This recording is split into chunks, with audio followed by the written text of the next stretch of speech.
What's up, everybody? Today I'm on a roll, been making videos like crazy. So today we're going to be talking about why you should never buy condos. And I don't mean condos like townhomes. That's okay, kind of, sometimes. But it's better than like apartment type condos. So you can buy a townhouse, but why should you not buy condos? Several reasons.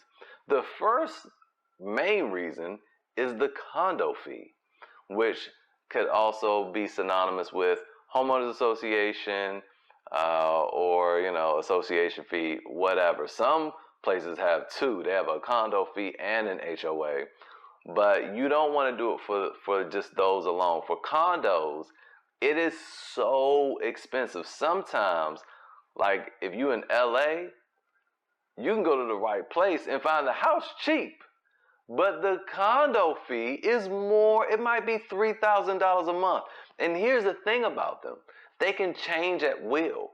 Like, it's not like you get into it and buy the house. Like when I bought my townhouse, the HOA was $115. And I saw that like years prior, it was like $85.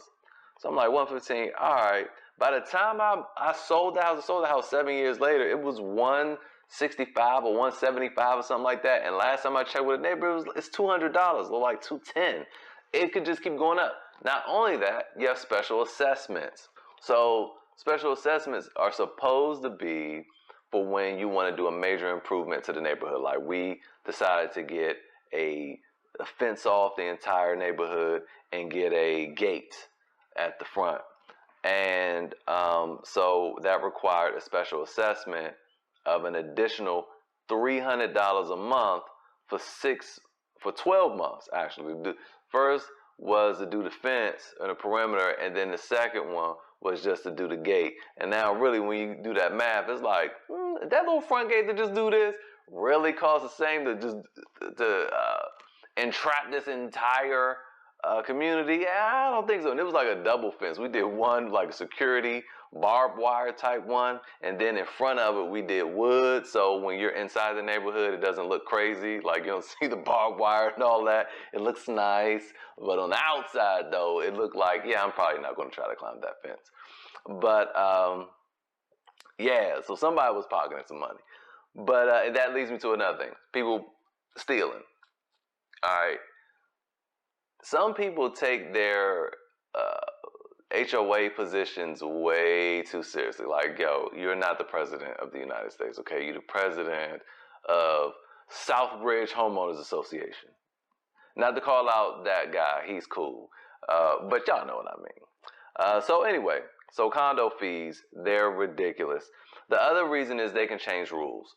So sometimes the rules are put into place in the bylaws. Those are put into place so that you can so that all the properties maintain their value.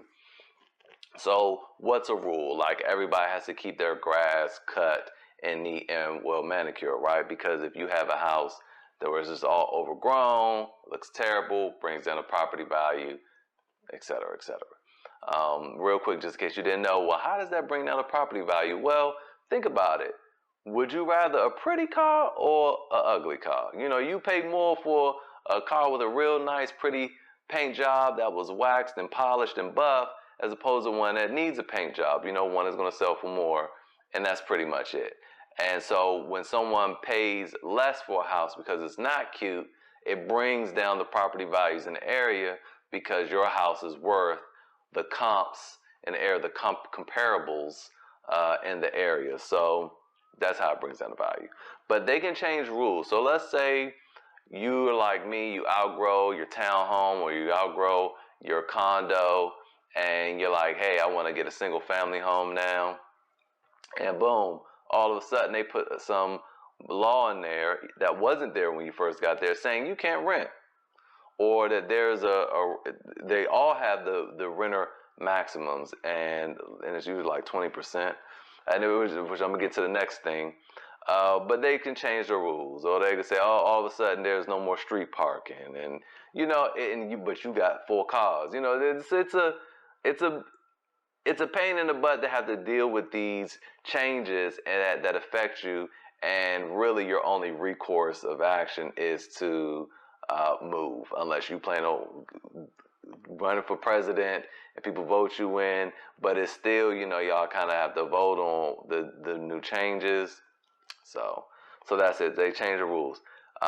Moving into the other thing I was going to say, I already talked about assessing the special fees, and that they can raise the condo fees whenever they want. They just, like, for instance, again, I told you guys, the HOA started off $85 in my townhouse, and then by the time, now they're like $200.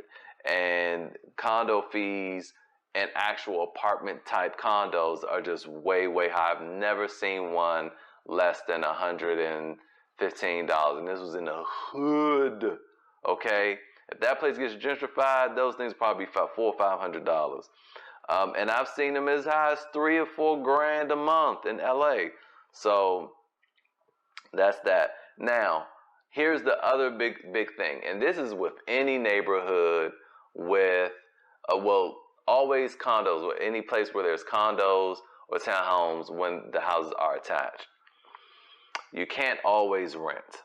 So there is a clause with banks that they will not finance a townhome or a condo if over 20%, everyone's different, like they have their own number, but if over 20% of the units in that area are rentals.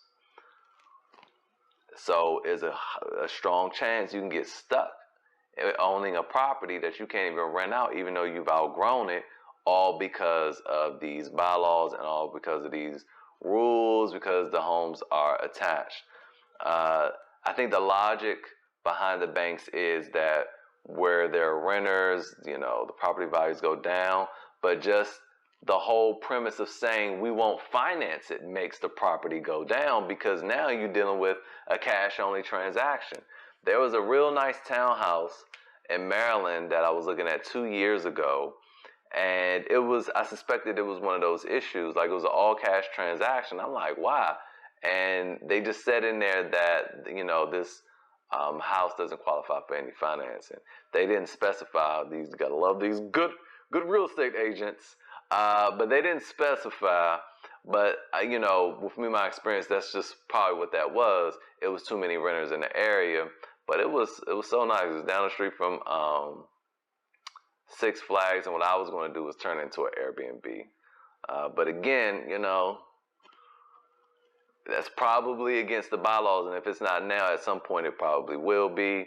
And then I would have had to sell the house and probably be in the same predicament where I can't get rid of the thing. They ended up selling the house real cheap because, again, it was an all-cash transaction. So anyway, that's the video.